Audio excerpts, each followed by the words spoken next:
ஆரம்பம் நிகழ்ச்சியோடு இணைந்திருக்கின்றோம். இன்றைய வெள்ளிக்கிழமை காலை பொழுது ஆரம்பம் நிகழ்ச்சியில் வழமை போன்று இன்றும் ஒரு கலந்துரையாடலோடு நாங்கள் இணைந்து கொள்ளவிருக்கின்றோம். காலையிலேயே ஆரோக்கியமான விடயங்களை பகிர்ந்து கொள்வதும் அது தொடர்பான ஒரு விழிப்புணர்வை அறிவை நீங்கள் பெற்றுக்கொள்வதும் கண்டிப்பாக பயனுள்ளதாக இருக்கும் என்று நாங்கள் நம்புகின்றோம். அந்த வகையில் இன்றைய தினமும் இந்த கலந்துரையாடலுக்கு எங்களுக்கு அனுசரணை வழங்குகிறார்கள் வெல்னஸ் சிலோன் ஆயுர்வேத ஹாஸ்பிட்டல். அவர்களுடைய அனுசரணையில் தான் இந்த கலந்துரையாடலை நாங்கள் ஆரம்பிக்கின்றோம். இன்றைய தினம் எங்களோடு பேசுவதற்காக கலையகம் வருகை தந்திருக்கின்றார் யுனானி மருத்துவர் டாக்டர் அஸ்லா. காலை வணக்கம் டாக்டர், எப்படி இருக்கிறீங்க? காலை வேளையில் நாங்கள் சொன்னது போன்று இந்த ஆரோக்கியமான விஷயங்களை பகிர்ந்து கொள்வது என்பது, அதனை அறிந்து கொள்வது என்பது மிக மிக முக்கியமாக இருக்கிறது. ஒவ்வொரு விதமான பிரச்சனைகள் தொடர்பிலும் நாங்கள் பேசிக்கொண்டிருக்கின்றோம். அதில் மற்றொரு முக்கியமான பிரச்சனை பற்றித்தான் இன்று நாங்கள் பேசுகின்றோம். எங்களுடைய செயல்பாடுகள், நாங்கள் இருப்பதாக இருந்தாலும் சரி, எழுவதாக இருந்தாலும் சரி, நடப்பது, ஓடுவது, இப்படி எந்த ஒரு செயல்பாடுகளுக்கு மூட்டுக்கள் மிக மிக முக்கியம். இதிலே பிரச்சனைகள் ஏற்படுகின்ற பொழுது எங்களுடைய அன்றாட நடவடிக்கைகளை சமாளிப்பதில் சில சிக்கல்கள் எங்களுக்கு ஏற்படும். அதில் ஒன்றுதான் இந்த ஆர்த்தரைட்டிஸ். எனவே இது தொடர்பான விடயங்களை தான் டாக்டர் அஸ்லா எங்களோடு பகிர்ந்து கொள்ளவிருக்கின்றார். பொதுவாக மூட்டுகளில் ஏதாவது பிரச்சனைகள் வரும், ஏதாவது சிக்கல்கள் வரும். ஆனால் இது ஆர்த்தரைட்டிஸ் தானா என்பதை நாங்கள் அறிந்து கொள்வதற்கான அறிகுறிகளிலிருந்து நாங்கள் ஆரம்பிக்கலாம். ஓகே, பொதுவாக ஜாயிண்ட் டிசீசஸ் அப்படின்னு சொன்னால், இப்போ மூட்டுக்களில் தொடர்பான பிரச்சனைகள் என்று நாங்கள் பார்க்கும் பொழுது அது ஆர்த்தரைட்டிஸாக இருக்கலாம் அல்லது வேறு பல காரணங்களாக இருக்கலாம். ஆனால் குறிப்பாக ஆர்த்தரைட்டிஸாக இருப்பதற்காக சில குணங்குறிகள் இருக்கு. அதை வச்சு நம்ம தீர்மானித்து கொள்ளலாம் இது ஆர்த்தரைட்டிஸாக இருப்பதற்கான வாய்ப்பு தான் அதிகமாக இருக்கிறதுன்னு சொல்லி. அதில் பொதுவாக ஒரு மூட்டு வலியானது தொடர்ச்சியாக பல வாரங்களுக்கு நீடிக்கக்கூடிய தன்மை. அடுத்தது இப்போ காலையில் தூங்கி எழும்பும் பொழுது குறித்த அந்த பாதிப்புக்குள்ளான மூட்டானது ஒரு இறுக்கமான தன்மையில் காணப்படலாம். உதாரணமாக அதிலும் குறிப்பாக ஸ்மால் ஜாயின்ட்ஸ்ன்னு நாங்கள் சொல்லக்கூடிய விரல்கள் மற்றும் மணிக்கட்டு போன்ற பகுதிகளை அசைப்பதில் ஒரு கஷ்டமான சூழ்நிலை காணப்படும். இதை நாங்கள் மார்னிங் ஸ்டிஃப்னஸ்ன்னு சொல்லலாம். இது ஒரு 30 நிமிடங்களுக்கு மேலாக நீடிக்கக்கூடிய தன்மை காணப்படலாம். அதுவும் தொடர்ச்சியாக அந்த வலியைப் போலவே பல வாரங்களுக்கு நீடிக்கக்கூடிய தன்மை காணப்படும். அத்தோடு அந்த பாதிக்கப்பட்ட மூட்டில் வீக்கம் காணப்படும். அதுவும் தொடர்ச்சியான வீக்கம். அதே சமயத்தில் அந்த வீக்கமுடைய பகுதியை நாங்கள் தொட்டு பார்க்கும் பொழுது சாதாரணமான ஏனைய உடல் பகுதிகளை விட அந்த பிரதேசத்தில் ஒரு வெப்பநிலையில் ஒரு சிறிய ஒரு அதிகரிப்பு, நாங்கள் வார்ம்த்ன்னு சொல்லுவோம். நாங்கள் தொட்டு பார்க்கும் பொழுது ஏனைய உடல் பகுதிகளை விட அந்த பகுதியில் ஒரு வித்தியாசம் காணப்படும் வெப்பநிலையில். ஸோ இந்த மாதிரியான சிம்டம்ஸ். அத்தோடு அந்த பாதிக்கப்பட்ட மூட்டானது நாட்கள் செல்ல செல்ல அதோட மூமெண்ட்ஸை இழக்கக்கூடிய ஒரு தன்மை காணப்படலாம். மெதுவாக அந்த மூட்டினை மடக்கவோ நீட்டவோ, அதாவது நாங்கள் சொல்வோம் டிஃபிகல்ட்டி இன் மூமெண்ட்ஸ்ன்னு சொல்லலாம். அந்த மூமெண்ட்ஸ்ட தன்மை குறைந்து கொண்டு சொல்லதை அவதானிக்கக்கூடிய மாதிரி இருக்கும். ஸோ மேற்கூறப்பட்ட இந்த காரணிகளை தொடர்ச்சியாக பல வாரங்களுக்கு நாங்கள் காணக்கூடிய மாதிரி இருக்கும் என்று சொன்னால் அது பெரும்பாலும் ஆர்த்தரைட்டிஸ் வருவதற்கான அறிகுறிகளாகத்தான் இருக்கும். இப்போ பொதுவாக எந்த இடங்களில் இந்த ஆர்த்தரைட்டிஸ் பிரச்சனை வருவதற்கு வாய்ப்பு அதிகம்? எல்லா மூட்டுகளிலும் ஏற்படுமா, இல்லாவிட்டால் குறிப்பிட்ட இடங்களில் மட்டும் ஏற்படும்? இல்லை, இப்போ ஆர்த்தரைட்டிஸை பொறுத்தவரையில் பல வகையான ஆர்த்தரைட்டிஸில் காணப்படுகின்ற காரணத்தினால குறிப்பாக இந்த மூட்டுகள் அப்படி என்று சொல்வதற்கு இல்லை. பெரும்பாலும் ஒவ்வொரு ஆர்த்தரைட்டிஸ் வகைக்கு ஏற்ப உடம்பில் உள்ள சகல விதமான மூட்டுகளும் பாதிப்புக்கு உள்ளாகலாம். அதே மாதிரி நாங்கள் ஆர்த்தரைட்டிஸ் வலிகளுக்கும் ஏனைய மூட்டு வலிகளுக்குமான வித்தியாசத்தையும் கண்டிப்பாக உணர்ந்து கொள்ள முடியும். ஏற்படுகின்ற எல்லா மூட்டு வலிகளுமே ஆர்த்தரைட்டிஸாக இருக்குமா? அதனை வேறுபடுத்தி கொள்வது எப்படி? ஒரு சிறந்த கேள்வி அது. ஏனென்றால் இப்போ நோயாளிகள் தமக்கு மூட்டுகளில் ஏதாவது பிரச்சனை வரும்போது உடனடியாக ஆர்த்தரைட்டிஸாக இருக்கலாம் என்றுதான் பெரும்பாலும் நினைப்பார்கள். ஆனால் மூட்டுகளில் பிரச்சனைகள் வலிகள் ஏற்படும் பொழுது அது ஆர்த்தரைட்டிஸ் அல்லாமல் வேறு பல காரணங்களாகவும் இருக்கலாம். அதிலும் குறிப்பாக நாங்கள் சொல்லலாம் அதிக பாவனை, அதாவது ஓவர் யூஸ்ன்னு சொல்லுவோம். இப்போ குறிப்பாக மிக நீண்ட நேரத்துக்கு நிற்கக்கூடிய தன்மை காணப்படக்கூடிய, இப்போ ஏதாவது ஒரு தொழில் ரீதியாக அதிக நேரங்களுக்கு நின்று கொண்டு செய்ய வேண்டிய வேலைகள் இருக்கும். அப்படி எல்லாவற்றில் அதே மாதிரி உட்கார்ந்து கொண்டு பல மணித்தியாலங்களுக்கு தொடர்ச்சியாக உட்காரக்கூடிய நிலைமையில் இருக்கக்கூடிய நபர்கள் இருப்பார்கள். அந்த வகையில் ஒரு குறித்த மூட்டானது தொடர்ச்சியாக பல நாட்களுக்கு ஓவர் யூஸ் பண்ணப்பட்டு கொண்டு இருக்கின்ற காரணத்தினால அந்த மூட்டுகளில் பிரச்சனைகள் ஏற்படலாம், வீக்கம், வலி அந்த மாதிரி ஏற்படலாம். அடுத்தது வந்து நோய் தொற்றுக்கள், மூட்டுகளில் ஏற்படக்கூடிய நோய் தொற்றுக்கள் காரணமாகவும் மூட்டு தொடர்பான பிரச்சனைகள் வந்து ஏற்படலாம். அது விபத்துக்கள் காரணமாக காயங்களினூடாக நடைபெறலாம். அப்படி அல்லாவிட்டால் உடம்பில் ஏற்படக்கூடிய நோய் தொற்றுக்கள் காரணமாகவும் ஏற்படக்கூடிய மாதிரி இருக்கும். அடுத்தது வந்து வயதுடன் ஏற்படக்கூடிய தேய்வு. இப்போ பெரும்பாலும் வயதோடு ஏற்படக்கூடிய அந்த பலவீனம் காரணமாக மூட்டுகளில் ஏற்படக்கூடிய வலி மற்றும் பிரச்சனைகளை வந்து கூறலாம். அது அல்லாமல் அடுத்ததாக வந்து பொதுவாக எல்லாரும் நாங்கள் அனுபவப்பட்டிருக்கக்கூடிய ஒரு விஷயம்தான் விபத்துக்கள். அதாவது விழுதல், அடிபடுதல் அல்லது எலும்பு முறிவு இந்த மாதிரியான பிரச்சனைகள் காரணமாகவும் மூட்டுகளில் வந்து வலி மற்றும் வீக்கம் போன்ற நிலைமைகள் ஏற்படலாம். ஆகவே ஒரு மூட்டில் பிரச்சனை ஒன்று வருது, வலி ஒன்று வருது என்றும் போது அது ஆத்தரைட்டிஸாகத்தான் இருக்க வேண்டும் என்ற அவசியம் இல்லை. அது வேறுபட்ட பல்வேறு காரணங்களால் ஏற்படக்கூடிய மாதிரி இருக்கும். கண்டிப்பாக. ஆனாலும் இந்த நாட்களில் வந்து இந்த ஆத்தரைட்டிஸ், மூட்டு வலிகள் போன்ற பிரச்சனைகளை அதிகமாக நாங்கள் கேள்விப்படுகின்றோம். டாக்டர், என்ன காரணத்தினால் இந்த ஆத்தரைட்டிஸ் பிரச்சனை ஏற்படுகிறது? ஆத்தரைட்டிஸ் என்று பார்க்கும் பொழுது பல காரணிகள் வந்து இருக்கலாம். அதுவும் குறிப்பாக நாங்கள் மூட்டுகளில் ஏற்படக்கூடிய பிரச்சனைகள் என்று பார்க்கும் பொழுது அது வந்து தற்போதைய காலகட்டத்தை பொறுத்தவரையில் வந்து வயது வேறுபாடின்றி மூட்டுக்கள் தொடர்பான பிரச்சனைகள் அனைவருக்கும் ஏற்படக்கூடிய மாதிரி தான் இருக்கு. ஸோ அது வந்து இப்போ ஆத்தரைட்டிஸ் என்று நாங்கள் தனிப்பட்ட ரீதியில் பார்க்கோம் என்று சொன்னால் அதற்கு பல காரணங்கள் இருக்கலாம். அதாவது ஆட்டோ இம்யூன் டிசீசஸ்ன்னு சொல்லுவோம். ருமட்டாய்டு ஆத்தரைட்டிஸ்ன்றது அந்த மாதிரி எங்கள் நிர்பீடன தொகுதியில் ஏற்படக்கூடிய பிரச்சனைகள் அல்லது வந்து உடம்பில் ஏற்படக்கூடிய ரசாயன மாற்றங்கள் இந்த மாதிரியான காரணங்களாலேயும் வந்து ஆத்தரைட்டிஸ் ஏற்படலாம். அது அல்லாமல் வந்து இப்போ சோரியாசிஸ் மாதிரியான ஆட்டோ இம்யூன் ஸ்கின் கண்டிஷன்ஸின் மூலமாகவும் ஆத்தரைட்டிஸ் போன்ற நிலைமைகள் வந்து ஏற்படக்கூடிய மாதிரி இருக்கும்.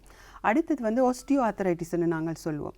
அதாவது வந்து எலும்புகளில் ஏற்படக்கூடிய இந்த குறைபாடுகள், தேய்மானம் அதன் காரணமாக அது வயதுடன் ஏற்படலாம் அல்லது குறிப்பாக பெரும்பாலும் பெண்களை வந்து தாக்கக்கூடிய மாதிரி இருக்கும்.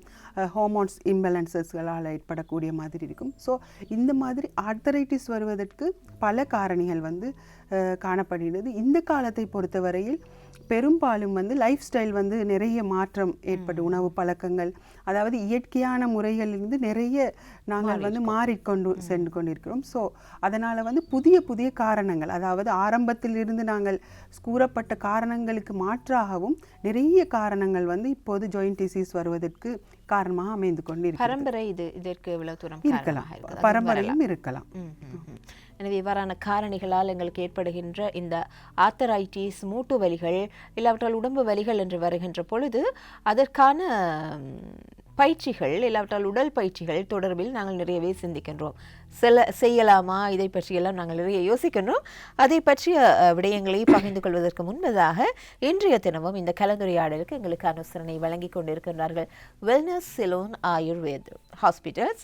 இங்கே சித்த மருத்துவம், யுனானி, ஆயுர்வேத முறையிலான மருத்துவங்கள் வழங்கப்படுகின்றன. இலக்கம் 56 பேப்பலியான நெதிமால தேகிவலையில் அமைந்திருக்கிறது வெல்னஸ் சிலோன் ஆயுர்வேத ஹாஸ்பிட்டல். தொலைபேசி இலக்கத்தை அறிய தருகின்றோம். 0777 34 07 04, அதே போன்று 0777 0741. இன்றைய காலகட்டத்தில் வந்து அதிகமானவர்கள் சொல்கின்ற குறைபாடு தான், இருந்தால் எழும்ப முடியலை, குனிய முடியலை, நடக்க முடியவில்லை. இந்த குறைபாடுகள், இந்த குற்றச்சாட்டுகள் பெரியவர்களிடமிருந்து வயதானவர்களிடமிருந்து மட்டும்தான் வருகிறதா என்று பார்த்தால் அது இல்லை. இளம் வயதிலேயே பலரும் இவ்வாறான குற்றச்சாட்டுகளோடு பிரச்சனைகளோடு இருப்பது தான் கவலைக்குரிய ஒரு விடயமாக இருக்கிறது. டாக்டர் அஸ்லா இன்றைய தினம் எங்களோடு இணைந்திருக்கின்றார். டாக்டர் கூறியது போன்று எங்களுடைய வாழ்க்கை முறை, உணவு பழக்க வழக்கம் உடலில் ஏற்படுகின்ற பல பிரச்சனைகளுக்கு முக்கியமான காரணமாக இருக்கிறது. இதிலே மாற்றத்தை ஏற்படுத்த வேண்டிய ஒரு சிந்தனை என்பது கண்டிப்பாக ஒருவருக்குள்ளும் இருக்க வேண்டும். எங்களுடைய வாழ்க்கை முறையில் முக்கியமான ஒன்றுதான் எங்களுடைய வாழ்க்கையே பயிற்சியாக இருந்தது. பல விஷயங்களையும் எங்களுடைய உடலால் தான் நாங்கள் செய்திருந்தோம். அது இப்பொழுது மாறி இருக்குது. எனவே உடல் பயிற்சிக்காக பெரிதாக நேரம் ஒதுக்க வேண்டிய ஒரு கட்டத்திலும் இருக்கின்றோம். டாக்டர், இவ்வாறு மூட்டு வலிகள், ஆத்தரைட்டிஸ் பிரச்சனைகள் இருக்கின்ற பொழுது உடற்பயிற்சி செய்யலாமா இல்லையா என்பது பெரிய ஒரு சந்தேகம். அதை பற்றி சொல்லுங்கள். உடற்பயிற்சி என்று பார்க்கும் பொழுது குறிப்பாக எல்லோரும் வந்து ஏதாவது ஒரு உடற்பயிற்சியில் வந்து ஈடுபடுறது வந்து இந்த காலகட்டத்தை பொறுத்தவரையில் மிக முக்கியமாக காணப்பட்டது. நீங்கள் கூறியது போல தற்போது எல்லோரும் ஒரு செடென்டரி லைஃப் ஸ்டைலில் தான் வாழ்ந்து கொண்டிருக்கிறோம். முன்றைய காலத்தில் போல இல்லை. உடல் வலிமையை பயன்படுத்தி செய்யக்கூடிய செயற்பாடுகள் வந்து நிறைய குறைச்சிட்டு வருது. ஸோ ஆனால் ஒரு மூட்டு தொடர்பான பிரச்சனையில் இருக்கும் ஒரு நபர் அல்லது மூட்டு வலியுடன் இருக்கும் ஒரு நபர் வந்து உடற்பயிற்சியில் ஈடுபடலாமா என்ற கேள்விக்கு வந்து என்னன்னு சொன்னால் அதற்குரிய விடை வந்து ஆம், செய்யலாம். ஆனால் அது எந்த வகையில் என்றதை பொறுத்து தான் அது வந்து தீர்மானிக்கப்படுகிறது. குறிப்பாக மூட்டு தொடர்பான பிரச்சனைகள் இருக்கும் பொழுது வந்து நாங்கள் சொல்வோம் வந்து லோ இம்பேக்ட் எக்ஸசைசஸ், அதாவது நடைப்பயிற்சி இல்லாவிட்டால் சைக்கிள் ஓட்டம், நீச்சல், இந்த மாதிரியான உடலை வந்து பெரும்பாலும் வருத்த கொள்ளாத மாதிரியான உடற்பயிற்சிகளில் ஈடுபடுவது பாதுகாப்பானதாக இருக்கும். ஆனால் அதிலும் குறிப்பாக அந்த பாதிக்கப்பட்ட மூட்டு என்ன, அடுத்தது அது எந்த அளவு பாதிக்கப்பட்டுள்ளது, வீக்கம் காணப்படுகின்றதா, இந்த மாதிரியான காரணிகளை அடிப்படையாக கொண்டு தான் அந்த உடற்பயிற்சி வந்து தீர்மானிக்கப்பட வேண்டும். ஆனால் அதிலும் முக்கியமாக நீங்கள் ஒரு மூட்டு தொடர்பான பிரச்சனைகளில் இருக்கும் ஒரு நபராக இருக்கும் பட்சத்தில் உங்களுடைய மருத்துவரை வந்து நாடி அதற்குரிய ஆலோசனைகளை பெற்றுக்கொண்டதன் பின்பு நீங்கள் அவ்வாறான ஒரு உடற்பயிற்சியில் வந்து ஈடுபடுவது தான் உண்மையில் வந்து உசிதமாக இருக்கும் என்று நினைக்கிறேன். கண்டிப்பாக. ஏனென்றால் டாக்டர் சொன்னது போன்று ஏதாவது பிரச்சனைகளில் இருக்கின்ற ஒருவரையோ இல்லாவிட்டால் அதே போன்று மூட்டு வலிகள் தொடர்பான பிரச்சனைகளில் இருக்கின்ற ஒருவர் எனக்கு இப்படி பிரச்சனைகள் எல்லாம் இருக்குது, அதற்கு இப்படி பயிற்சி செய்கின்றேன் என்று சொல்வதை வைத்துக்கொண்டு நீங்கள் பயிற்சிகளில் ஈடுபடக்கூடாது. மருத்துவருடைய ஆலோசனை பெற்று உங்களுக்கு எந்த வகையில் என்ன மாதிரியான பயிற்சிகள் பொருத்தமாக இருக்கும் என்பதை தான் நீங்கள் அதை தொடர்ந்து தான் தீர்மானிக்க வேண்டும் என்ற ஒரு முக்கியமான விஷயத்தை டாக்டர் குறிப்பிட்டிருந்தார். பொதுவாகவே எங்களுடைய உடல் உறுப்புகள் தொடர்பிலும் எங்களுடைய உடல் தொடர்பிலும் ஆரோக்கியத்தை பேணுவதற்கான சில பழக்க வழக்கங்கள் இருக்கின்றன. அதே போன்று இந்த மூட்டுக்களை நாங்கள் ஆரோக்கியமாக வைத்திருப்பதற்கும் பின்பற்ற வேண்டிய பழக்க வழக்கங்கள் குறிப்பிட்டவை இருக்கிறதா டாக்டர்? நிச்சயமாக. அதில் வந்து பிரதானமாக நான் கூற விரும்புவது வந்து ஒரு ஹெல்த்தியான வெயிட்டை வந்து மெயின்டைன் பண்ணுறது. அதாவது பெரும்பாலான வந்து மூட்டு தொடர்பான பிரச்சனைகள் வாரது நீ ஜாயிண்ட், அதாவது முழங்கால் மூட்டு அல்லது இடுப்பு மூட்டு. இதுகள் தான் வந்து பெரும்பாலும் வந்து ஒரு மூட்டு வியாதிகள் வரும்போது பெருமளவான நோயாளிகளுக்கு வந்து பாதிக்கப்படக்கூடிய மூட்டுக்களாக காணப்படும். ஏனென்றால் அவைகள் தான் வந்து எங்கள் உடம்பினுடைய வெயிட்டை வந்து வெயிட் பேரிங் ஜாயின்ட்ஸ்ன்னு சொல்லுவோம். ஸோ ஒரு ஆரோக்கியமான ஒரு வெயிட்டை வந்து மெயின்டைன் பண்ணுவது வந்து ஜாயிண்ட் டிசீசஸ்களிலிருந்து எங்களை பாதுகாத்துக் கொள்வதற்கு மிக முக்கியமான காரணியாக இருக்கிறது. அடுத்தது வந்து ஒரு பேலன்ஸ்டான டயட், அதாவது ஒரு சகலவிதமான போசாக்குகளையும் உள்ளடங்கக்கூடிய மாதிரியான ஒரு சமநிலையான ஒரு உணவு. ஆகவே ஒரு ஆரோக்கியமான ஒரு உணவு பழக்கம் ஒன்றை மேற்கொள்வதும் வந்து எங்களுடைய ஜாயிண்ட்களுடைய ஆரோக்கியத்தை பேணுவதற்கு வந்து முக்கிய பங்கு வகிக்கும்.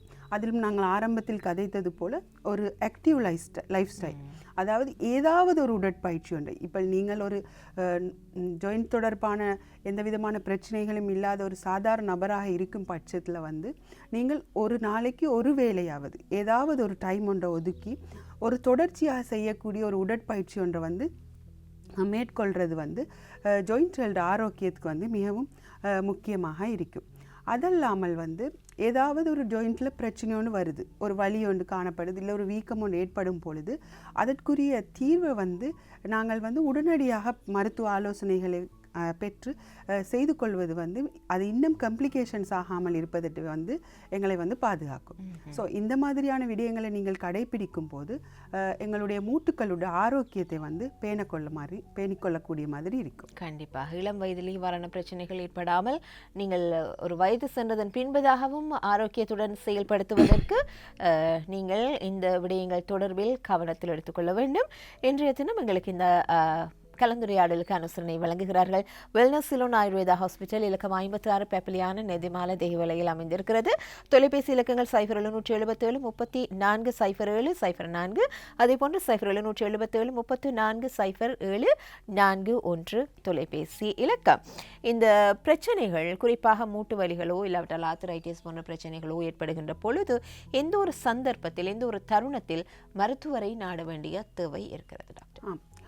இதில் வந்து இப்போ சில சமயங்களில் வந்து மூட்டுக்களில் ஏற்படக்கூடிய பிரச்சனைகள் வரும் பொழுது நாங்கள் கொஞ்சம் அதை என்ன சொல்கிறது காலதாமதம் ஏற்படுத்தினாலும் பிரச்சனை இல்லாத மாதிரியான மூட்டுக்கள் தொடர்பான பிரச்சனைகள் காணப்படும். ஆனால் சில சந்தர்ப்பங்களில் வந்து அது வந்து நாங்கள் உடனடியாக மருத்துவ ஆலோசனை பெற வேண்டிய சந்தர்ப்பங்களாக இருக்கும். குறிப்பாக வந்து நான் ஆரம்பத்திலே கூறின மாதிரி தொடர்ச்சியாக, அதாவது பல வாரங்களுக்கு நீடிக்கக்கூடிய மூட்டில் காணப்படக்கூடிய வலி காணப்படும் விடத்து நாங்கள் வந்து மருத்துவ ஆலோசனை உடனடியாக பெற வேண்டிய நிலைமையில் இருக்கிறோம். அடுத்தது வந்து அந்த பாதிக்கப்பட்ட மூட்டு வந்து வீக்கத்துக்குள்ளாக இருக்கும் பொழுது அதில் நிறமாற்றம் ஏதாவது ஏற்படும், அதாவது ரெட்னஸ்ன்னு சொல்லுவோம்.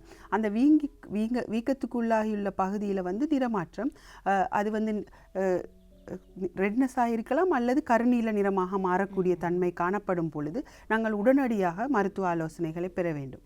அடுத்தது வந்து இந்த மூட்டுக்களு வலி காணப்படும் அதே சமயத்தில் வந்து காய்ச்சல் அல்லது உடம்பில் வந்து ஒரு சடுதியான வெப்பநிலையில் அதிகரிப்பு, அந்த மாதிரியான ஒரு நிலைமை வந்து காணப்படும் பொழுதும் நாங்கள் உடனடியாக மருத்துவ ஆலோசனைகளை பெற வேண்டியது அவசியம். அதே மாதிரி நாங்கள் சொன்னோம் அந்த மார்னிங் ஸ்டிஃப்னஸ்ன்னு சொல்கிறோம். அந்த ஸ்டிஃப்னஸ் ஆனது வந்து மிகவும் அதிகமாக காணப்படுது. அதாவது எல்லா நேரங்களிலும் தொடர்ச்சியாக காணப்படக்கூடிய தன்மை காணப்படுவதோடு அந்த மூட்டுக்கள் அசைக்க முடியாத தன்மை வந்து அப்படியே நீடித்து கொண்டே செல்லுது. அதாவது குறிப்பாக வந்து அந்த மூட்டுக்கள் வந்து அசைவற்று செயலற்று போகிற நிலைமைக்கு ஏற்படும் இருந்தால் நாங்கள் உடனடியாக வந்து மருத்துவ ஆலோசனைகளை பெற வேண்டும். ஸோ இந்த மாதிரியான சிம்டம்ஸ் வந்து நாங்கள் காணக்கூடிய மாதிரி இருந்தோன்னு சொன்னால் நாங்கள் காலதாமதமின்றி மருத்துவ ஆலோசனைகளை பெறுவது வந்து மிக மிக அவசியமாக இருக்கும். கண்டிப்பாக மூட்டுக்களுடைய ஆரோக்கியத்தை பேணிக் கொள்ளுங்கள், அதற்கான பழக்க வழக்கங்களையும் டாக்டர் குறிப்பிட்டிருந்தார். அதையும் தாண்டி இவ்வாறான பிரச்சனைகள் வருகின்ற பொழுது எந்த ஒரு சந்தர்ப்பத்தில் நீங்கள் கண்டிப்பாக வைத்தியரை நாட வேண்டும் என்பது பற்றியும் ஒரு விளக்கத்தை குறிப்பிட்டிருந்தார். டாக்டர் ஏற்கனவே பேசுகின்ற பொழுது நீங்கள் சொல்லியிருந்தீர்கள் சில தோல் நோய்கள் கூட மூட்டு வலிகளை எதிர்காலத்தில் ஏற்படும் என்று சொல்லி. நாங்கள் தோல் நோய்கள் தொடர்பாகவும் பேசவிருக்கின்றோம் என்பதனால் இந்த விடயம் எப்படி ஏற்படுகிறது? தோல் நோய்கள் என்று பார்க்கும் பொழுது சில தோல் நோய்கள் வந்து அடிப்படை காரணிகள் பல இருக்கலாம். அந்த ஒவ்வாமைன்னு சொல்வோம் நாங்கள், அதாவது அலர்ஜிக்ஸ் சில பேருக்கு வந்து சில விடயங்கள் வந்து அது வந்து ஒரு இரசாயன பொருட்களாக இருக்கலாம், இல்லை அது பர்ஃப்யூமாக இருக்கலாம், அல்லது வந்து சில உணவுகள் கூட இருக்கலாம். இந்த மாதிரியான ஒவ்வாமை என்றது அந்த எந்த ஒரு பதார்த்தமாக கூட இருக்கலாம். ஒரு சாதாரண நபருக்கு வந்து அது எந்தவித பாதிப்பையும் உருவாக்காமல் இருந்தாலும் அந்த ஒவ்வாமைக்குள்ளான நபருக்கு வந்து அந்த மாதிரியான பிரச்சனைகள் வந்து ஏற்படலாம். ஸோ அதே மாதிரி தான் தோல்வியாதிகளும் வந்து இந்த மாதிரி அலர்ஜிக் ரியாக்ஷன்ஸால் வந்து ஏற்படக்கூடிய மாதிரி இருக்கும். ஸோ அடுத்த விஷயம் வந்து அந்த சில பேருக்கு வந்து அவர்களுடைய நிர்பீடன தொகுதியிலே வந்து ஏற்படக்கூடிய மாற்றங்கள், அதாவது நாங்கள் ஒட்டோ இம்யூன் ஸ்கின் டிசீசஸ்ன்னு சொல்லலாம். இப்போ சோரியாசிஸ் மாதிரியான கண்டிஷன்ஸில் வந்து அவங்களுடைய நிர்பீடன தொகுதியில் உள்ள செயற்பாடுகள் காரணமாக சொந்தமாக அவர்களுடைய தோலினுடைய கலங்களையே வந்து தாக்கக்கூடிய மாதிரி இருக்கும். அந்த மாதிரியான சிச்சுவேஷன்ஸ்லேயும் வந்து பல தோல்வியாதிகள் வந்து ஏற்படக்கூடிய மாதிரி இருக்கும். அடுத்த விஷயம் வந்து ஹார்மோனல் இம்பேலன்சஸ் காரணமாகவும் வந்து தோல்வியாதிகள் ஏற்படக்கூடிய மாதிரி இருக்கும். அதிலும் தற்போதைய காலகட்டத்தை பொறுத்தவரையில் வந்து ஸ்ட்ரெஸ், அதாவது மன அழுத்தம், அது வந்து பலவிதமான தோல் நோய்களை வந்து உருவாக்கக்கூடிய மாதிரி இருக்கும். ஸோ இந்த மாதிரியான பல காரணங்கள் காரணமாகவும் தோல் நோய்கள் வந்து உருவாகக்கூடிய மாதிரி இருக்கும். இந்த தோல் நோய்கள் காரணமாக அதோட கம்ப்ளிகேஷன்ஸாகவும் நான் ஆரம்பத்தில் கூறினது போல ஜாயிண்ட் டிசீசஸ்கள் வந்து வரலாம். அதாவது அதிலும் குறிப்பாக இந்த சோரியாசிஸ் மாதிரியான கண்டிஷன்ஸில் வந்து அதோட கம்ப்ளிகேஷன்ஸாக சோரியாசிட்டிக் ஆர்த்ரைட்டிஸ் என்ற ஒரு நிலைமை கூட ஏற்படக்கூடிய மாதிரி இருக்கும். இந்த தோல் நோய்கள் தொடர்பில் சில விஷயங்களையும் நாங்கள் தொடர்ச்சியாக அறிந்து கொள்வதற்கு காத்திருக்கின்றோம். அதற்கிடையில் ஒரு விளம்பர இடைவெளி இருக்கிறது. இன்றைய தினமங்களுக்கு இந்த கலந்துரையாடலுக்கு அனுசரணை வழங்கிக் கொண்டிருக்கின்றார்கள் வெல்னஸ் சிலோன் ஆயுர்வேத ஹாஸ்பிட்டல், இலக்கம் 56 பெப்பலியான நெதிமால தெஹிவலையில் அமைந்திருக்கின்றது. தொலைபேசி இலக்கங்களையும் ஞாபகப்படுத்துகின்றோம். 0777 34 07 04 0777 34 0741. வெல்னஸ் சிலோன் ஆயுர்வேத ஹாஸ்பிட்டலினுடைய அனுசரணையில் இடம்பெற்றுக் கொண்டிருக்கக்கூடிய இந்த கலந்துரையாடலில் இன்றைய தினம் எங்களோடு யுனானி மருத்துவர் டாக்டர் அஸ்லா இணைந்திருக்கின்றார். மூட்டு வலிகளால் சில தோல் நோய்களால் ஏற்படுகின்ற மூட்டு வலிகள் பற்றியும் நாங்கள் பார்த்தோம். இந்த சந்தர்ப்பத்தில் தோல் நோய்கள் பற்றிய சில விஷயங்களை பேசுகின்ற பொழுது டாக்டர், சிலருக்கு தோல் நோய்கள் ஏற்பட்டு அதற்கான சிகிச்சைகளோ இல்லாவிட்டால் சில வழிகளில் சரியாகியதன் பின்பும் கூட திரும்ப திரும்ப வரக்கூடிய வாய்ப்புகள் இருக்கிறது. அப்படி திரும்ப திரும்ப வருவதற்கான காரணங்கள் என்ன? நான் ஆரம்பத்தில் கூறின மாதிரி தோல் நோய்கள் வந்து பலவிதமான காரணங்களால் ஏற்படக்கூடிய மாதிரி இருக்கும். ஸோ நாங்கள் வந்து அந்த காரணங்களை வந்து சரியாக தீர்க்கப்படாத விடுத்து, இப்போ உதாரணமாக ஸ்ட்ரெஸ் காரணமாக ஏற்படக்கூடிய ஒரு தோல் வியாதியாக இருக்கும் பட்சத்தில் வந்து நாங்கள் அந்த ஸ்ட்ரெஸ்ஸுக்குரிய விஷயங்களை வந்து ஒழுங்காக வந்து தீர்க்கப்படாத விடத்து அந்த தொடர்ச்சியாக நாங்கள் மன அழுத்தத்திலேயே இருக்கும் பொழுது அந்த தோல் நோய் வந்து திரும்ப திரும்ப வருவதற்கான காரணியாக இருக்கும். அதே மாதிரி தான் ஒவ்வாமை காரணமாக நாங்கள் சொல்லுவோம் டெர்மடைட்டிஸ் மாதிரியான கண்டிஷன்ஸில் வந்து நாங்கள் திரும்ப திரும்ப அந்த அலர்ஜிக் ரியாக்ஷன்ஸை தரக்கூடிய பதார்த்தங்களுக்கு ஃபேஸ் பண்ணும் பொழுது, நாங்கள் எக்ஸ்போஷர் ஆகும் பொழுது திரும்ப திரும்ப அந்த தோல் நோய் வந்து வரக்கூடிய மாதிரி இருக்கும்.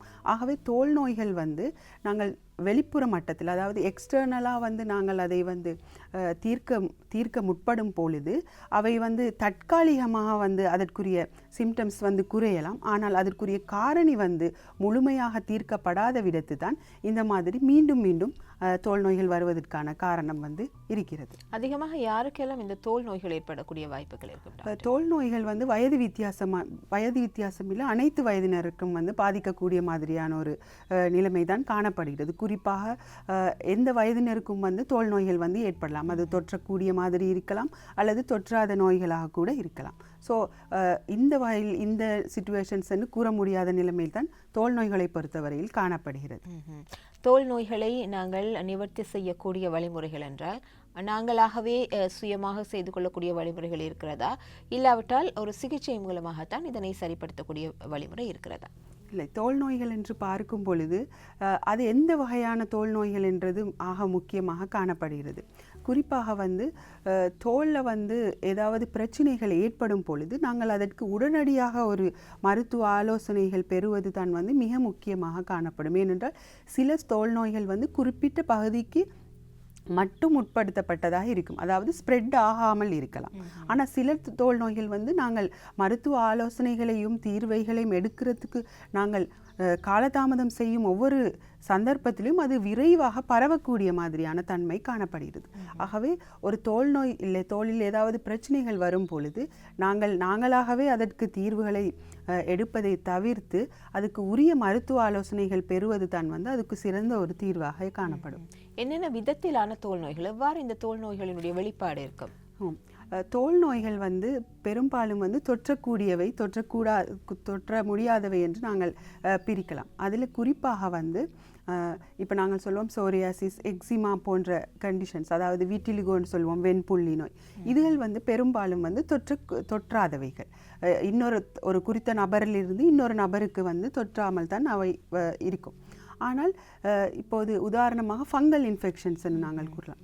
அதுகள் வந்து அடுத்தது ஸ்கேபிஸ் மாதிரியான நுண்ணங்கிகளால் ஏற்படக்கூடிய தொற்று நோய்கள் வந்து விரைவாக வந்து நாங்கள் க்ளோஸ் கண்டக்டில் இருக்கும்போது, அதாவது இப்போ குடும்பத்தில் யாராவது ஒருத்தருக்கு இருக்கும் பொழுது அவர்கள் உபயோகிக்கும் பொருட்களை நாங்களும் பாவிக்கும் பொழுது அவை விரைவாக வந்து இன்னொரு நபருக்கு தொற்றக்கூடிய மாதிரி தான் இருக்கும்.